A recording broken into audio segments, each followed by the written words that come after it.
Саламатсыздарбы? Нурус ТВ каналында жаңылыктар топтому. Акыркы сааттардагы жаңылыктар менен таанышып алыңыздар. Биздин каналга подписация болуп, видеого лайк басып, жаңылыктар менен өз убагында кабардар болуп туруңуздар.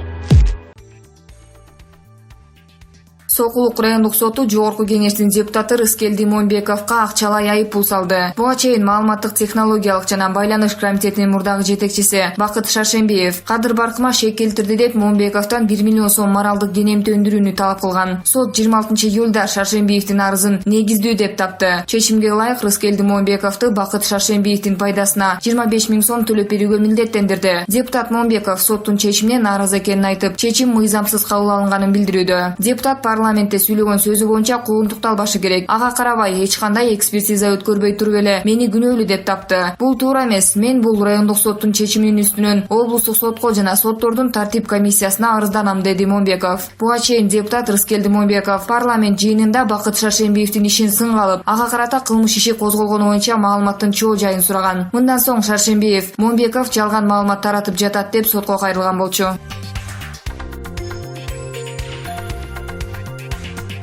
Кыргызстандын өкмөтү 2019 жылдын күзүндө отставкага кетет. Бул тууралуу өкмөттүн аппаратынан булактарыбыз билдиришти. Азыр ал жакта жаңы министрлер кабинетинин түзүмүн түптөө процесси жүрүүдө. Премьер-министрдин кызмат ордун Жогорку кеңештин депутаты Канат Исаев ээлейт, деди Булак. Учурдагы премьер-министрибиз тагдырга баш ийди. Бирок аны да таарынтышпайт. Мухаммедкалый Абылгазиев эсеп палатасынын төрагасы болуп дайындалат. Өкмөттүн отставкасын мурдада талкуулашканы белгилүү болду. Ушул жылдын апрелинде эле бажа гейт үчүн министрлер кабинетин таркатууну ойлошкон эле. Бирок Сооронбай Жээнбеков кийлигишип токтотуп койгон. Ошондо күзгө чейин жылдырууну чечишкен деп кошумчалады аңгемелешкен адам. Канатбек Исаев азырынча комментарийлер үчүн жеткиликтүү болбой жатат. Эсиңиздерге салабыз, премьер-министр Мухаммедкалый Абылгазиев жетектеген өкмөт 2019 жылдын башында парламент жана коомчулук тарабынан сынга кабылган. Чапкылоонун негизги шылтоолору болуп, жетекчилик кызматты ээлешкен премьер-министрдин туугандары жөнүндөгү маалыматтар болгон. Ошол кезде эле белгилүү саясаттануучулар менен Жогорку кеңештин депутаттары өкмөттүн жакынкы күндөрдө боло турган отставкасы тууралуу божомолдорду айтышкан.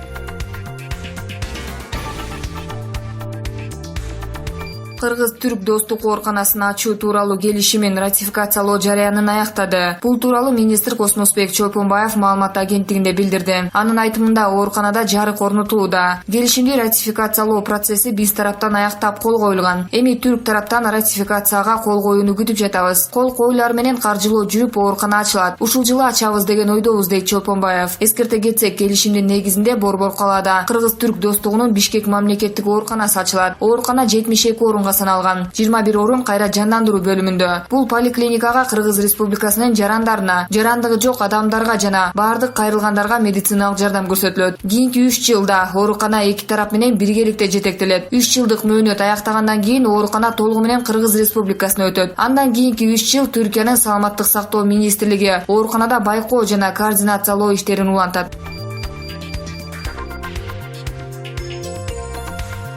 Кыргыз-тажик бир тууган элдери илгертен эле тынчтыкта жана ынтымакта жашап келген жана бүгүн да жашап жатышат деп бүгүн 26 июлда президент Сооронбай Жээнбеков иш сапарынын алкагында Исфара шаарында Тажикстандын президенти Эмомали Рахмон менен жолугушууда билдирди. Бул тууралуу президенттик аппараттын басма сөз кызматы кабарлады. Маалыматка ылайык, Сооронбай Жээнбеков бүгүнкү жолугушууну тарыхый жолугушуу катары баалай турганын белгиледи. Кыргыз-тажик мамлекет башчылары эгемендик жылдары ичинде алгачкы жолу чек арада жолугушту. Бул биздин сунушубузду колдогон урматтуу Эмомали Рахмондун акылдуу чечими менен болду. Албетте, биздин бул жолугушуубуз саясий диалогду улантуу жана сиздин Кыргыз өлкөсүнө расмий сапарыңызды уюштуруу үчүн олуттуу негиз болот, деди Сооронбай Жээнбеков. Ал эки өлкөнүн элдери салтка айланган достук, ынак кошуналык, тарыхый жана маданий жалпылыктар бириктирип турганын дагы бир жолу белгиледи. Тилекке каршы биздин чек арабызда жаңжал болду. Биз биргелешип анын себептерин калыс изилдеп чыгып, мындай окуяны экинчи болтурбоо үчүн ачык айкын чараларды көрүшүбүз керек. Биз сүйлөшүүлөр процессине динамикалык жана натыйжалуулук берүүнү сунуштайбыз. Кыргыз-тажик чек ара маселелери боюнча жөнөкөйдөн татаалга карай принцибин жетекчиликке алуу менен ишти улантуу маанилүү. Биргелешкен аракеттер менен биздин чек араларды жаратмандыктын, тынчтыктын жана бакубатчылыктын дарбазасына айландыра аларыбызга ишенем, дейт Сооронбай Жээнбеков. Исфара шаарындагы жолугушуудан соң эки мамлекеттердин башчылары Кыргыз мамлекетинин Ысык көл облусундагы Чолпон Ата шаарына келишет. Сооронбай Жээнбеков жана Эмомали Рахмондун сүйлөшүүлөрү эртең 27 июлда улантылат. Президенттер эки тараптуу кызматташтыктын бардык маселелерин, анын ичинде Кыргыз-тажик мамлекеттик чек арасын делимитациялоо жана демаркациялоо боюнча чараларды талкуулашат.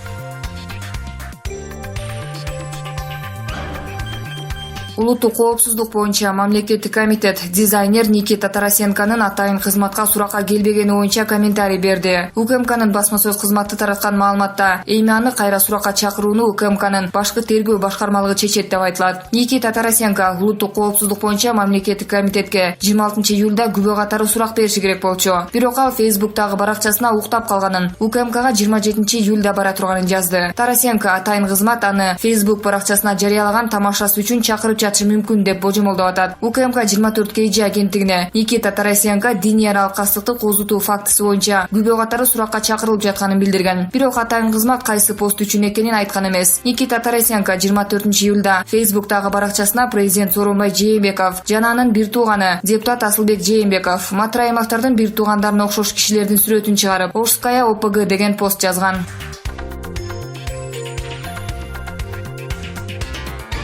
Жогорку кеңештин депутаты Канатбек Исаев күздөн баштап Кыргызстандын премьер-министринин кызматын ээлейт. Мурдараак бул тууралуу Вести KG сайтына өкмөттүн аппаратынан булактарыбыз билдирген болчу. Белгилеп койгонго туура келет. Коомчулукту бул жаңылык таң калтырды. Социалдык түйүнүн колдонуучулары өздөрүнүн нараазычылыктарын билдиришип, Исаев министрлер кабинетин башкарууга туура келбей турган талапкер экендигин айтышууда. Жогорку кеңештин мурдагы төрагасы, саясаттануучу Зайнидин Курманов андай эмес деп эсептейт. Вести KG сайты менен болгон аңгемелешүүсүндө ал парламентарийди тажрыйбалуу адам катары сыпаттады. Канатбек Исаев жаңы муундун өкүлү болуп саналат деп белгиледи ал. Бул адам Медет Садыркуловдун тарбиялануучусу, мамлекеттик кызматтын эң төмөнкү баскычынан баштап бардык тепкичтерин басып өткөн. Мунун бардыгы бул кызматты ээлөө үчүн анын жакшы кызматтык тепкичтерди басып өткөндүгүн жана жетишерлик тажрыйбага ээ экендигин айтып турат. Исаев акылсыз эмес, акылдуу жана харизматикалык мүнөздүү адам. Алдына максат коюп гана тим болбостон, ага жетишкенди да билет. Ага жаңы кызмат ордунда ийгиликтерди каалайм. Жогорку кеңештин мурдагы депутаты Равшан Жээнбеков Вести KG сайтына Канатбек Исаевди өкмөт башчысы кызматына дайындоого болбой тургандыгын билдирди. Мындай болушу мүмкүн эмес, себеби Канатбек Кедейкановичке байланыштуу кылмыш иши аягына чыга элек. Ошондуктан ал мындай кызматты аркалай албайт дейт Жээнбеков. Бул ушакты таркаткан адамдар кыязы бардык маалыматтар менен тааныш эмес окшойт. Ал премьер болгон чакта да кезектеги нөөмөтчү атка минер жана мурдагы өкмөт башчылары сыяктуу эчтекени өзгөртө албаган башкарылуучу жетекчи болот. Эске салсак, жогорку кеңештин депутаты Канатбек Исаевди 2017 жылы сентябрда кармашкан. Парламентарийге кылмышка даярдык көрүү, массалык тартип бузуу жана бийликти күч менен басып алуу жана бийликти күч менен кармоо беренелери боюнча айып тагышкан. 2018 жылдын 18 июлунда Бишкек шаардык соту депутаттын баш коргоо чарасын үй камагына алмаштырган. Андан башка да иш козголгон эл өкүлүн коррупция боюнча да айыпташкан. Ал ишти мөөнөттүү өтүп кеткендигине байланыштуу токтотушкан.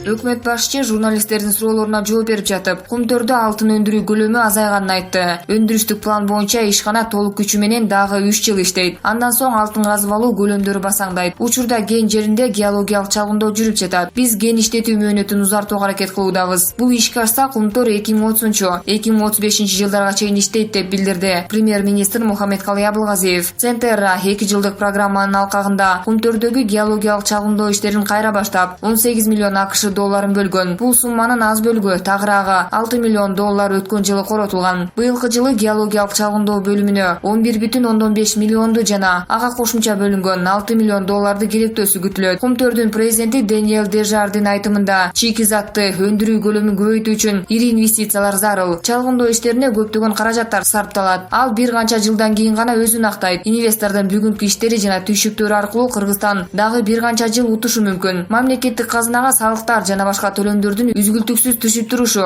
жергиликтүү элдин жумуш менен камсыз болушу жана Кумтөр менен көп жылдан бери иштешип келе жаткан ата мекендик өндүрүүчүлөр пайда көрөт. Геологиялык чалгындоонун алдын ала жыйынтыктарына баа бергендигине караганда, бийик тоолуу кендин өмүрүн узартып, экономикалык жана социалдык көрсөткүчтөрдү кармап калуу реалдуу. Кыргыз тоо кен ассоциациясынын башчысы Ишимбай Чунуев компания кендин эки флангын изилдөөнү уланткандан тышкары, жердин астынан кен казууну да карап жатышканын айтат. Учурда запастарды саноо жана жерден кенди казып алуу канчалык рентабелдүү экендиги эсептелип жатат. Менин оюм боюнча алдын ала алынган көрсөткүчтөр жана эсептер менен өкмөт башчы отун энергетикалык комплекс жана жер казынасын пайдалануу боюнча комитеттин депутаттары менен жабык эшикте талкуулашкан болушу керек. Каникулга кетерде депутаттар премьердин отчетун угуп жактырышкан. Арадан Абылгазиев Кумтөрдүн иштеши 2035 жылга чейин узартылышы мүмкүн экендигин айткан. Бул анын маалыматы бар экендигин айгинелейт. Ишимбай Чунуевдин пикиринде 2018 жылдын бургулоо иштеринин жыйынтыгы жакшы болгон болсо, жер алдын жардан казуу рентабелдүү болушу мүмкүн. Бул жаатта иштөө керек. Мындай ыкма менен иш алып баруу көптөгөн экологиялык маселелерди жокко чыгарат. Албетте жер астынан казууну өнүктүрүү керек. Анан Центера менен келишимди бузбоо зарыл. Бардык иштери уюштурулган жерден канадалыктарды кетирип, кайра бардыгын нөлдөн баштап эмне кереги бар? Болгону өндүрүштү колдоп кой дейт Тоо-Кен ассоциациясынын башчысы. 2017 жылдын сентябрь айындагы келишимге ылайык Тоо-Кен чалгындоо иштеринин жандануусу мурунку өкмөт менен Центеранын жалгыз жетишкендиги эмес. Өзүнө алынган милдети боюнча инвестор $10 миллион 7,7 улуттук онкологиялык жана гематологиялык борбордун оор илдетке чалдыккан бейтаптарына медициналык жабдыктарды сатып берүүгө берген. Жаратылышты коргоо иштерин активдүү колдоп жана бул жаатта иш жүргүзүп жаткан жоопкерчиликтүү Тоо-Кен ишкана катары экологиялык төлөмдөрүн $3 миллион көтөрдү.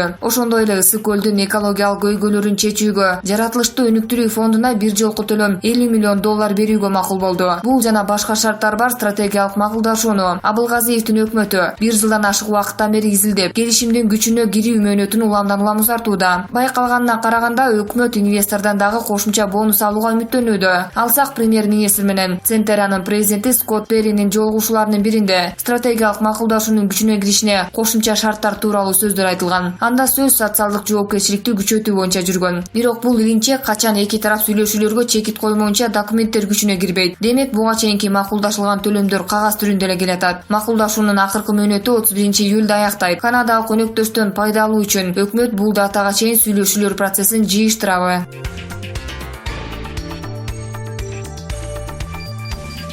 Россиянын президенти Владимир Путин Бишкекте форумга чогулган Кыргызстан менен Россиянын жаш лидерлерине кайрылды. Кайрылуу текстин Россиянын жаштар иши боюнча федералдык агенттигинин жетекчиси Александр Бугаев окуп берди. Форум алдыга умтулган таланттуу жаштарды чогултту. Алар өзлөрүнүн профессионалдык жана чыгармачыл потенциалын өнүктүрүп, өлкөнүн социалдык экономикалык жана илимий техникалык өнүгүшүнө өз салымын кошом дегендер деп президенттин кайрылуусунда жазылган. Путин ошондой эле бул иш-чара орус-кыргыз алакасынын актуалдуу маселелерин талкуулап алууга жакшы мүмкүндүк түзүп берерин кошумчалаган. Россиянын президенти форумдун катышуучуларынын ишине ийгилик каалады. Форум 27 июлда Бишкекте башталып, 30 июлга чейин Чолпон Атада уланат. Аталган иш-чара Кыргызстандын жаштар иши, дене тарбия жана спорт боюнча агенттиги менен Россиянын жаштар иши федералдык агенттиги тарабынан өткөрүлүүдө. Форумдун катышуучуларына улуу жазуучу Чыңгыз Айтматовдун үй музейи көрсөтүлөт. Андан сырткары Кырчын жайлоосу менен Рух Ордо маданий борборуна экскурсия уюштурулат. Иш-чаранын соңунда Кыргызстан менен Россиянын жылдарын эки мамлекетте өткөрүү боюнча иш-аракеттердин планы иштелип чыгат.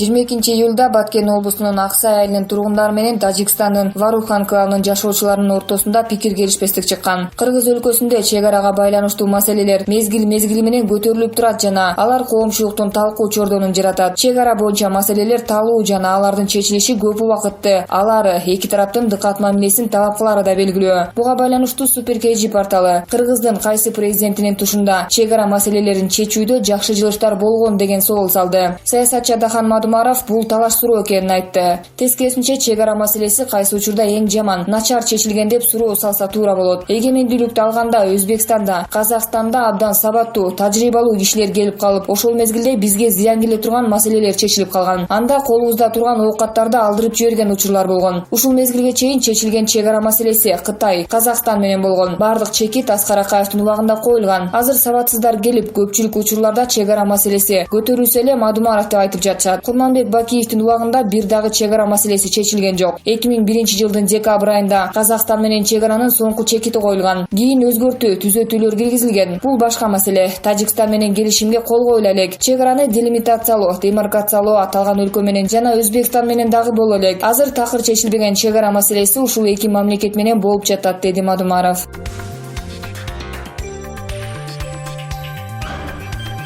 Нарын районунун Солтон Сары алтын кенинде иштеп жаткан кытайлык компанияга Мамлекеттик инспекциясы тарабынан 83 пункттан турган эскертме берилди. Бул тууралуу Мамлекеттик инспекциясынын башчысынын орун басары Расул Артыкбаев Солтон Сарыда жергиликтүү тургундар менен жолугушуу учурунда билдирди. 25 июлда биринчи вице-премьер-министр Кубатбек Боронов, Дубан башчысы Аманбай Кайыпов жана тиешелүү кызматтын өкүлдөрү Солтон Сарыда эл менен жолугушуу өткөрүштү. Алгач вице-премьер-министр Кубатбек Боронов кытайлык John G. Mining Company компания компаниясынын ишмердүүлүгү менен таанышып чыкты. Компания тарабынан курула турган комбинаттын калдыктарды сактоочу жайдын ордун көрдү. Андан соң эл менен жолугуп, буга чейин борбордук лабораторияга алынып кеткен малдын, топурактын жана суунун экспертизасы тууралуу тиешелүү кызматтын жетекчилери маалымат берди. Расул Артыкбаев элдин кайрылуусунун негизинде плансыз текшерүү жүргүзүлгөнүн билдирди. Мамлекеттик инспекциясы коопсуздук маселеси боюнча көзөмөл жүргүздү. Жалпы текшерүүнүн жыйынтыгы менен 83 пункттан турган эскертме берилди. Ар бир пункттун аткарылышы көзөмөлгө алынат. Аткаруу убактысы дагы көрсөтүлдү.